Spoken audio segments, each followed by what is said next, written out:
Hello everyone, exam में आपका स्वागत है। आपके लिए दिल्ली में एक पैरामेडिकल की कोर भर्तियां जूनियर रेडियोग्राफर की। ठीक है, बात करते हैं इसमें। मैंने पिछली वीडियो में 96 पोस्टों के बारे में कंप्लीट डिस्कस कर दिया है। अब बात करेंगे जूनियर रेडियोग्राफर की और ऑप्टोमेट्रिक की 15 और 10 पोस्टों के बारे में। टोटल 25 पोस्टों के बारे में इस वीडियो में डिस्कस करेंगे। सबसे पहले बात करूँ, इसमें टोटल फॉर्म भरने की जो लास्ट डेट है वो ध्यान रख लें, 28 मार्च है लास्ट डेट। रात के 12 बजे भरे जरूर है, लेकिन ध्यान से फॉर्म जल्द से जल्द भर दें।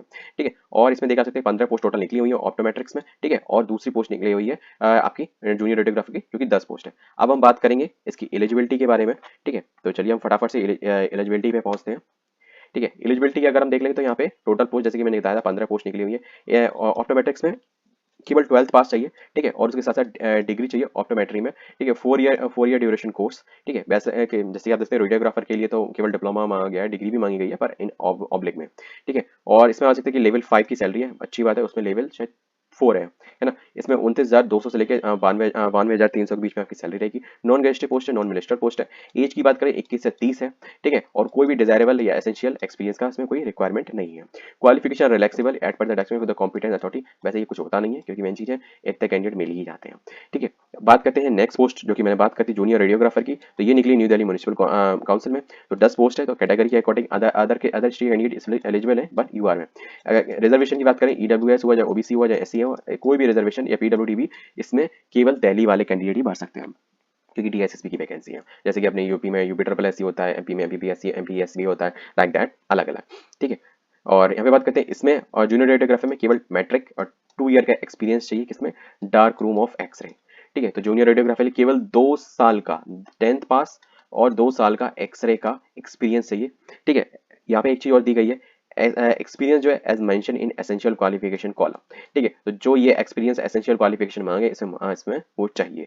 तो ये जूनियर रेडियोग्राफर के लिए ये थोड़ा सा है कि इस पोस्ट में आपने एक्सपीरियंस मांग लिया है। ठीक है, तो बहुत से लोग थोड़ा डिसअपॉइंट हो सकते हैं कि भाई डिग्री या डिप्लोमा मांग लेते कोई, तो क्या इतना तो हमें नॉलेज हो ही जाती है। पर स्पेशली इन्होंने डार्क रूम ऑफ एक्सरे के लिए एक्सपीरियंस मांगा है। मतलब आपको वो जो मशीन है वो ऑपरेट करनी आनी चाहिए, तो आपका वहां पे ऑपरेट करने में आपका मेन चीज है पोस्ट जॉब लगेगी। सैलरी की अगर बात करें तो लेवल 3 की सैलरी है 21,700 से लेकर 16,100 के बीच में सैलरी रहेगी। 18 से लेकर 32 आपकी एज है, तो एज में भी थोड़ा अच्छा इसमें रिलैक्सेशन है। ठीक है, अब बात कर लेते हैं थोड़ा सा आपके हम एग्जाम पैटर्न के बारे में। ठीक है, तो एग्जाम पैटर्न और सिलेबस को थोड़ा सा रिव्यू कर लेते हैं। तो देखिए लगते हैं ये 9/10 मतलब ऑप्टोमेट्रिक, ठीक है, और जूनियर रेडियोग्राफर दोनों की यहाँ पे पोस्ट के बारे में दिया गया है। ठीक है, और यहाँ पे आप देखते हैं केवल आपका एक पेपर होगा जो कि 200 नंबर का होगा, 200 क्वेश्चन आएंगे और 2 घंटे का आपका पेपर होगा। मतलब 120 मिनट में आपको 200 क्वेश्चन करने पड़ेंगे, और ये सबसे बड़ा चैलेंज है।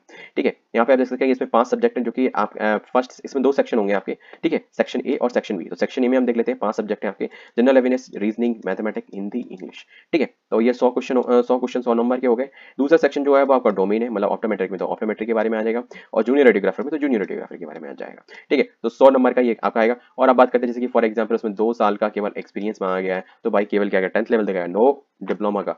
आप मिनिमम डिप्लोमा का मान के चलते हैं, क्योंकि आप एक चीज आप मान के चले कि जो भी आपने वहां पे एक्सपीरियंस किया होगा, मैं जूनियर रेडियोग्राफर की बात कर रहा हूँ, अगर जो भी आपने एक्सपीरियंस किया होगा, उस एक्सपीरियंस मतलब जो भी मशीन है उसको ऑपरेट कैसे करते हैं, जो रीडिंग आती है उसको डाटा को कैसे देखते हैं। ठीक है, उन सारी चीजें वहां के कॉन्सिक्वेंस। ठीक है, तो जो क्वेश्चन आएंगे वो आपके उस सिचुएशन बेस्ड आएंगे और उसकी एजुकेशन के बेस्ड पे आएंगे। ठीक है, अब बात करते हैं ऑप्टोमेट्री। तो देखो ऑप्टोमेट्री में तो 4 ईयर डिग्री कोर्स उन्होंने बोला गया है, तो अगर उस केसेस में देख लो तो ऑब्वियसली बात है कि आपका पेपर जो होगा वो डिग्री लेवल का आएगा, तो वो उस चीज का मतलब डिग्री से लेकर डिप्लोमा तक। ठीक है, तो दैट्स इट। तो ये आपका दोनों सेक्शन हो गए। बाकी जो डिटेल आप बात करते हैं इस 100 नंबर की, क्योंकि आपको सबसे बड़ी बात है कि इसमें टाइम मैनेजमेंट। ठीक है, टाइम मैनेजमेंट करना है और 200 क्वेश्चन को अटेम्प्ट करना है। तो ऐसा नहीं है कि for example you particularly focus to one section तो आपका क्लियर हो जाएगा, ऐसा नहीं होगा। ठीक है, क्लियर हो सकता है, मैं ये मान सकता हूँ, पर मेन चीज है कि हमें प्रयास करना चाहिए सिलेक्शन लेने पे। ठीक है, तो select maximum to maximum marks लाने अपने चाहिए, क्योंकि हम लोग अगर केवल ये सोच लेंगे कि भाई 200 क्वेश्चन 1 घंटे में 2 घंटे में कौन कर पाएगा। ठीक है, मैंने भी एक घंटे में मतलब 20-20 मिनट में 20-20 क्वेश्चन 35-35 क्वेश्चन किए हैं, 30 से 35 क्वेश्चन किए हैं। ठीक है, तो वो चीजें होती हैं, तो उस चीज को फोकस करते हैं। ये आप मान के चले कि 120 मिनट में आपको मिनिमम है कि 120 क्वेश्चन अटेम्प्ट करने हैं। ठीक है, करेक्ट। ठीक, अब इसमें फोकस करना है, तो ये केवल एक सेक्शन पे फोकस करे तो हो नहीं पाएगा। आप ये मान के चले कि अपने डोमेन में अगर आप 60 क्वेश्चन कर लेते हो तो आपको मिनिमम इसमें 60 क्वेश्चन करना पड़ेगा।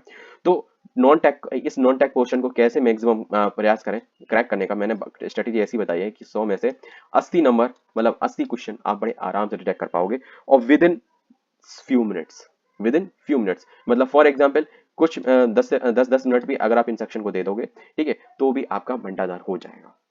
और with in 5 minute in general awareness, बस। ठीक है, मतलब कुल मिला के आपको केवल 40 मिनट देने हैं। इसको टोटल 120 मिनट में से केवल 40 से 45 मिनट देने हैं।